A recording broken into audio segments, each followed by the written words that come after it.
At first glance, you may think this is just a converted cargo trailer or an aluminum version of the popular A-frame style trailer. But this trailer is more than meets the eye. Due to its aluminum construction, the Antishanty lives and plays larger than probably any trailer on the market. The Antishanty A-frame trailer comes in at the same weight as most popular teardrops you see on the road today. But unlike most small camper trailers that have only one queen bed and little to no standing height, this trailer has 2 queen beds and a 9-foot 6-inch ceiling height. Plus, many of you will take advantage of its ability to haul ATVs and multiple dirt bikes out to the campsite. Now, don't let the price of this model in the video turn you off. This is the limited edition. Just keep in mind that they make a pared down base model of the same trailer, and the base model gets you out to the same amazing locations, still sleeps 5 or more people, but comes in at only half the price of this limited edition model. So let's get right into this walkthrough, and as usual, you'll want to stick around until the end of this video, as I'll be sharing the 3 things I like about this trailer and the 3 things I think can be improved. And one of those 3 issues are often overlooked, even by people who have put in a down payment or are ready to buy. Hello everyone, it's Luke with Antishanty. We're here at the Loveland Overland Expo, checking in with Playing with Sticks, and wanted to sort of show you around our ultralight adventure units. Up top on the roof, you can see the A-frame. When the A-frame is down, we call it travel mode. You've got very low profile height, and as soon as you get to camp, pop the roof and you've got 9.5 feet of interior ceiling to work with. You can see the fan and the 3 Zamp solar Obsidian 100 watt panels on the roof. Those are great panels. They work well for us. Moving around, you can see the oversized door here. We really like the oversized doors for being able to take big coolers or other types of gear, bikes, that kind of thing. Some folks like to store them in there. Also, a nice little bench. We hang out on this quite a bit. It's really comfortable for just pulling over and picking out your panoramic view. Yeah. On the outside of the unit here, we've got our kitchen accessory box. So this has a ton of space for storing things you don't want to clutter up on the inside of the trailer. The inside has a fair amount of space, but as anybody living and using a smaller space can relate with, having extra options to keep things less cluttered is always nice.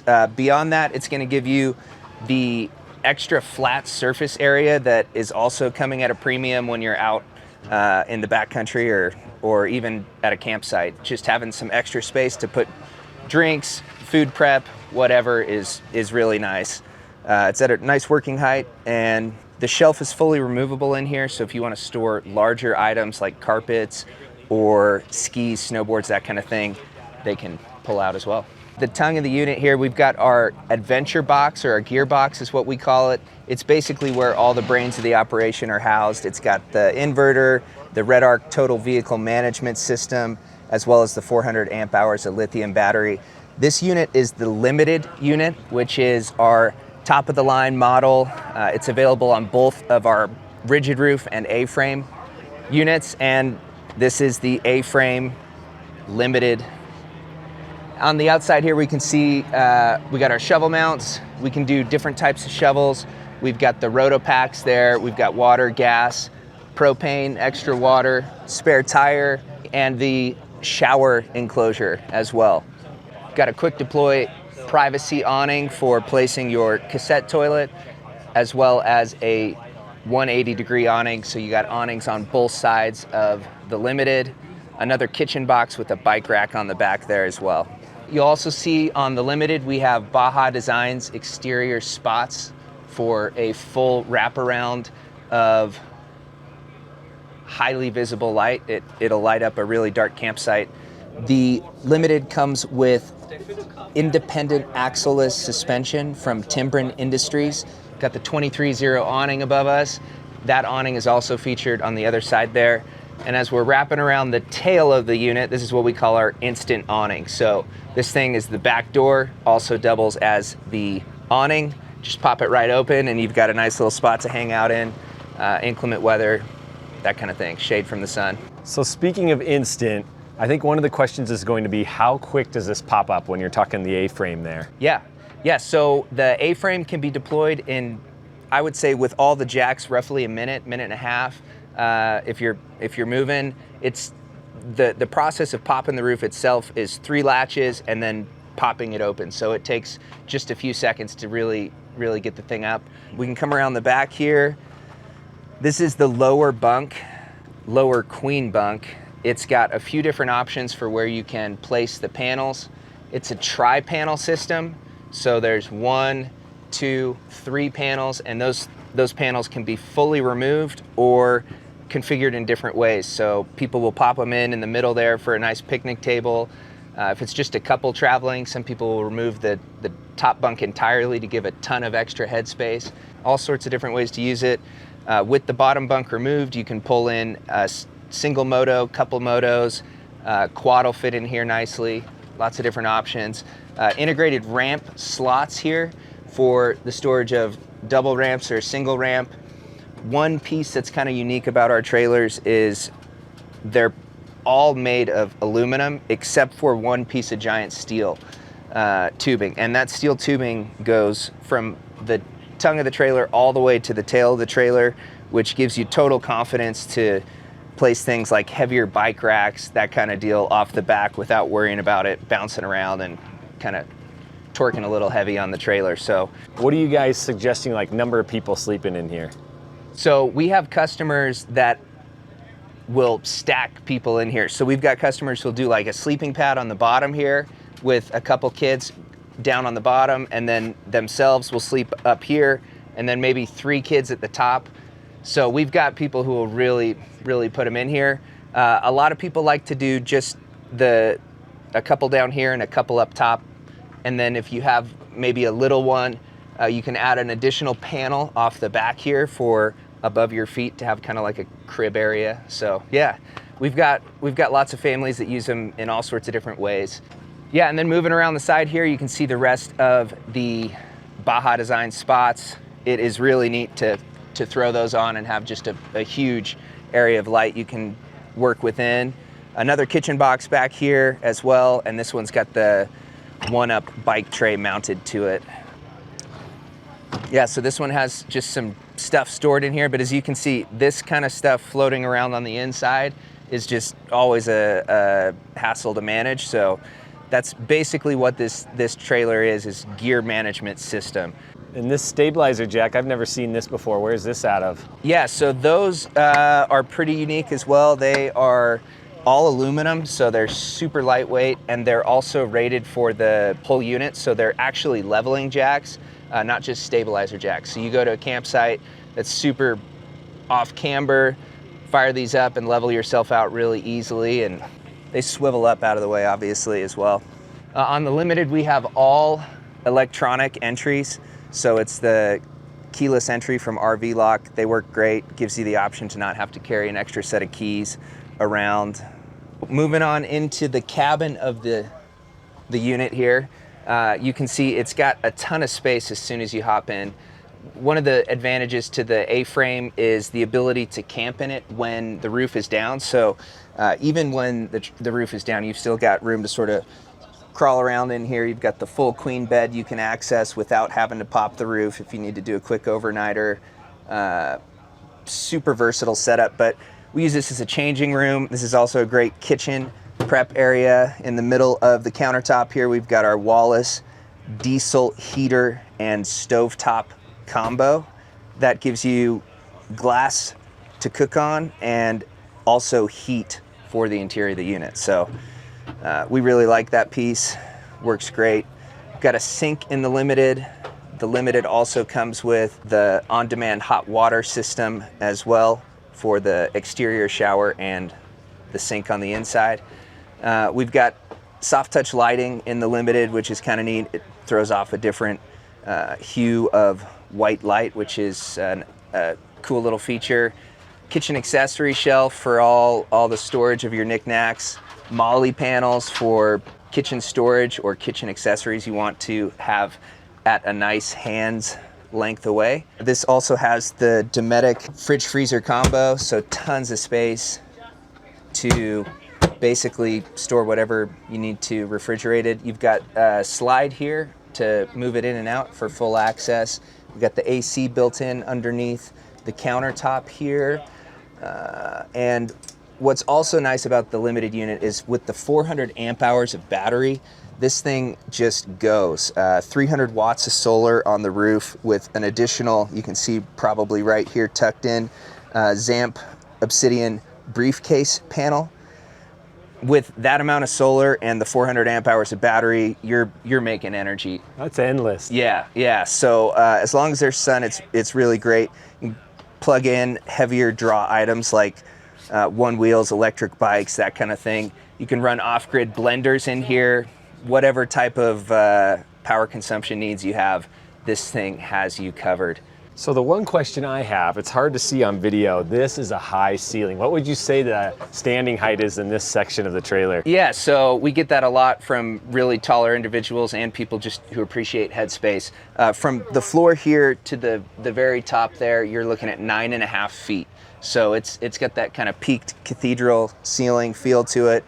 With the windows both open, you get so much airflow in here.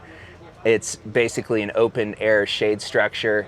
We've also got the queen bunk up top, tons of sleeping space for a very compact footprint. Wow, I didn't realize that's 2 queens. That's right. Queen on the bottom, a queen on the top. Yep, that's right, yeah. So we use an Arctic Tern or Tern Overland double insulated window. These are pretty cool windows for a number of reasons. They've got a triple anti-pry latch going on.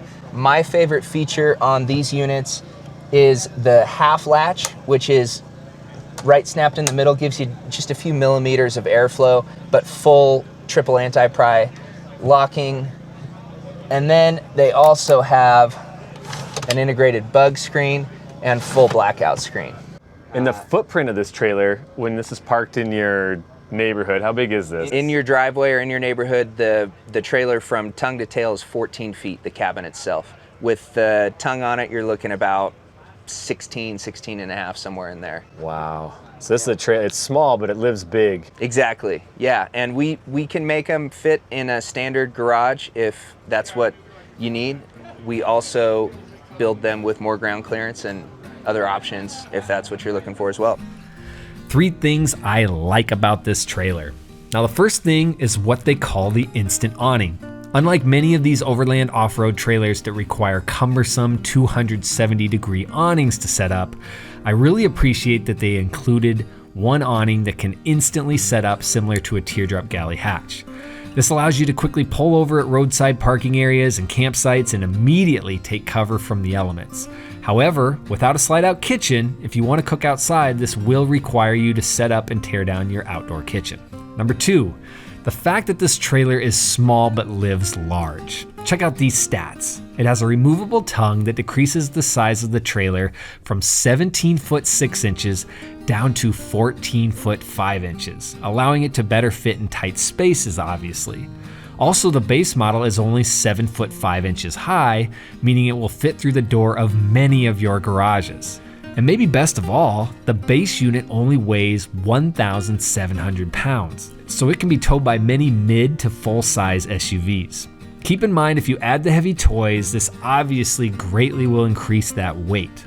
Also, I just have to note that this trailer is a little on the wider side, coming in at 7 foot 6 inches wide. Number 3, the utilitarian design. It's easy to clean, maintain. It also increases the lifespan of the trailer due to the heavy use of aluminum versus inferior materials. Now on to the 3 things I would either improve or that I feel I should point out on this trailer. I think 2 of these are pretty minor, but one is going to require me to take some time to talk you through it. Number 1, I couldn't find a tongue weight on the website, but I have to assume this tongue weight on the limited model is going to come in much heavier than many of us would probably prefer. With the AC, batteries, kitchen, all the power management system riding near the front of the trailer or just over the tongue, I can't imagine how much extra tongue weight and stress this would add to the rear of the tow vehicle.